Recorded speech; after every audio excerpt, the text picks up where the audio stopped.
Good morning. Welcome back to Sew Granny Sew.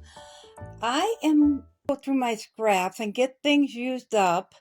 So this was the remnant of a quilt I made for my sister in a full size. So lots of scraps and lots of half square triangles I didn't use. So I used a lot of snowball squares in her quilt. So as you can see, a lot of these were cut off the corner here. So I just sewed them together, made them into half square triangles. So I'm going to just make up a quick baby quilt, toddler size, maybe crib size. With them, I'm going to sew we have so many half square triangles. I'm going to sew them into windmills. And we should get these are measuring about 3 3/4, not quite 4 inches across. Um, so I'm going to go ahead and put them together. It should measure about a 7 to 7.5-ish size. So I think 5 will be plenty for a baby quilt. And then I'm going to center this in the center once I get them all made up. And then I do have this black border over here, right there, that I'll use around the outside. I may end up putting them in between. I'm not real sure yet. I only have 4 of them, but they would work around the outside very nicely and kind of offset it and kind of, mock the frame around there. So I'm going to go ahead and get these together. If you haven't seen how to do a half square triangle yet, uh, I will link a video in the description on half square triangles. I'll also link a second video on how to do the windmills. So I can go ahead and get this done and it will kind of speed up the video that way. I won't go through that because a lot of you already have seen that a million times probably. So I won't bore you with that. So I'll get these also together and I'll meet you back here. I have all my windmills sewn together, as you can see. But when I did it, I sewed about 7 of them in reverse. So I need these blue all to be in that area. So I do need to take these apart and resew the squares. There's just, I think 4 here I need to fix to make this. We will have some extras, of course, here. I think like 3 extras. And then I'm going to take and make a strip on the outside of this all the way around because it measures right now 11.5 by 10 3/4. And I need an even number. These will all be trimmed down to the same size. So I need an even number for that to match up. So I'm going to go ahead and put a strip of this fabric around the full outside. So it ends up measuring like 14 by 14. And these, of course, we'll use for the outside border. So I'm going to go ahead and get my strips cut, get these fixed, get everything I need to do ironed up so it's nice and flat, and then I'll meet you back here. So I have all of the windmills complete and fixed.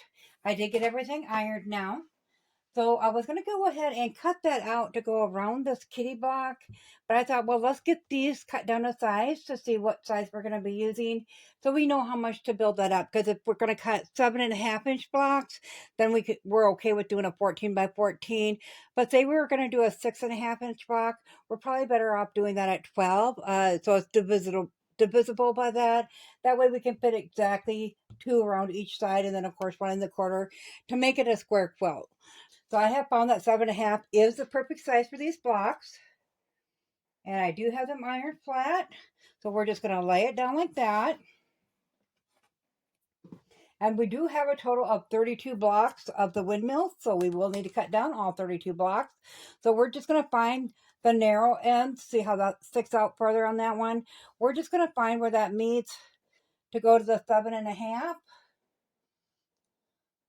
And then we'll go in just a touch so we can cut off each side equally. So we're going to go ahead and line this up with that diagonal of that middle of that block. Once you have that all lined up, then we'll go ahead and we will cut that down.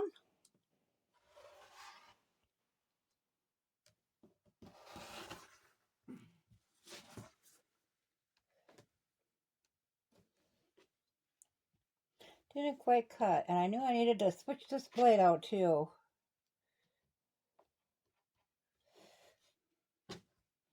Okay, then we're going to flip the block over this way.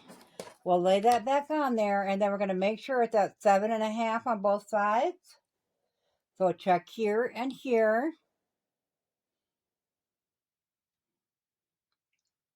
Once we have that centered, then we'll go ahead and trim that side down.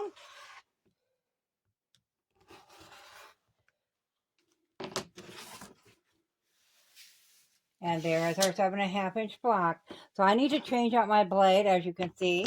And then we're going to trim down all the other 31 blocks. So I'll get that done and I'll meet you back here. Okay, so I have all of our blocks here trimmed up to 7.5 inches now. So I did go ahead and plan on doing this at 14 inches. It will need to be 14.5 with our seam allowances.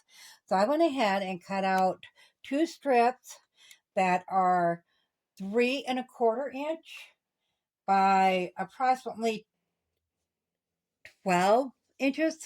And then I got, this is one continuous strip here, and this is 3 3/4. And I did not cut this down yet because we're going to sew these sides on first and see just how long we need this piece.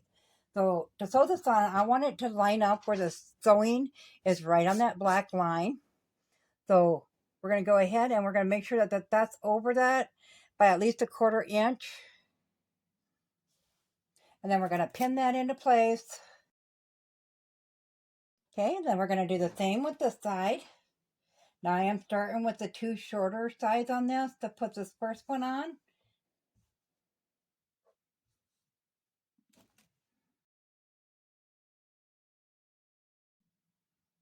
So we're going to go ahead, bring this to the sewing machine, and I'm going to sew from this side. So I got a very good view of that black. And I'm just going to sew right on this side, the far side of our black line right there. I'm going to go ahead and get them sewn on. We'll trim them up, of course. We'll just put a ruler on there, 1/4 inch out, and trim both pieces up. We'll get them ironed open, and then I'll meet you back here so we can get those pieces on.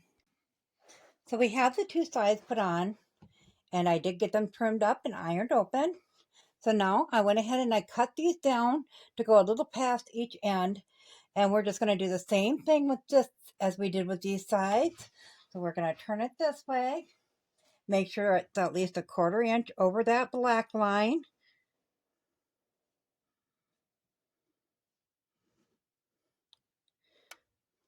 And I am going to flip it over this time so we can pin from this, which I ended up switching the pins as I was sewing last time.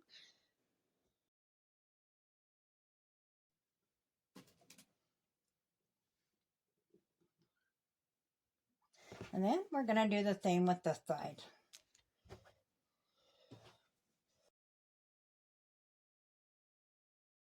Then we're going to bring that to the sewing machine and we're going to stitch right on this outer edge of this black line once again, but all the way down this time. So I'm going to go ahead and get that done. I'll trim it back up. All I did was took this, put it mesh my 1/4 inch mark up with that black line.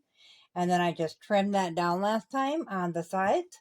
So that's the same thing we're going to do this time, and I'll iron it open and I will meet you back here. Okay, so we have our block all sewed together, ironed flat. I just ironed away from the block on all of them. So we have a quite large block here. So we want to cut this down at how we sew these 2 of these blocks together. They're 7.5. So we're going to lose 1/4 inch off each. So then they're going to be 7.25. And 7.25, which is going to be half. So we are going to make this 14.5 total. We want this to be 14.5 as well. So it's the same size as 2 of those. So we're going to mark this off at 14.5. This is 10.25 from seam to seam. So our middle will be 5 1/8. So we're going to line that up with 7.25. And then we're going to mark our 1 here, or our 0, and our 14.5 here. And we're going to do that 3 times across this. And we'll just take our ruler, we'll lay that down right across the marks, and we'll draw that line in there. You can either draw the line or you can just cut it, whatever you prefer. I'm going to draw the line just to show ya. Then once I get them all drawn on there, I'm going to go ahead and cut mine. Okay, we'll flip that over this way and do the same thing with these marks.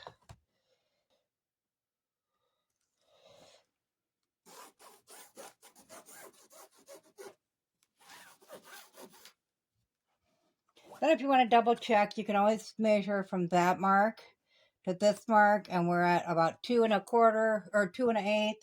And on this side, it's also about 2 1/8. Yep. So then we're going to go ahead and do the same thing this way. Our measurements will be different because our inner square was actually not equal inner square. It was longer than it was tall.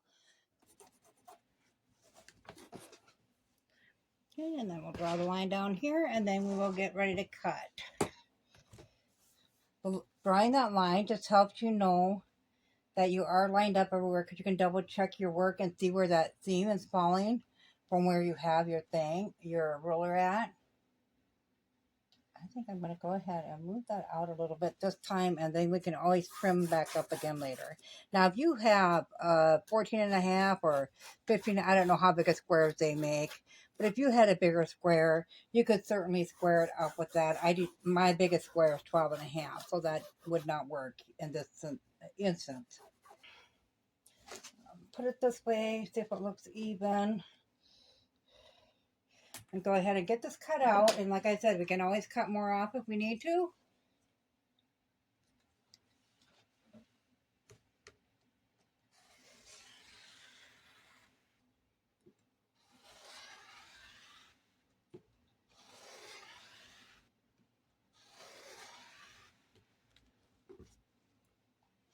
Okay, now we're going to go ahead and we will lay this on our cutting mat and see if we are coming in at 14 and a half.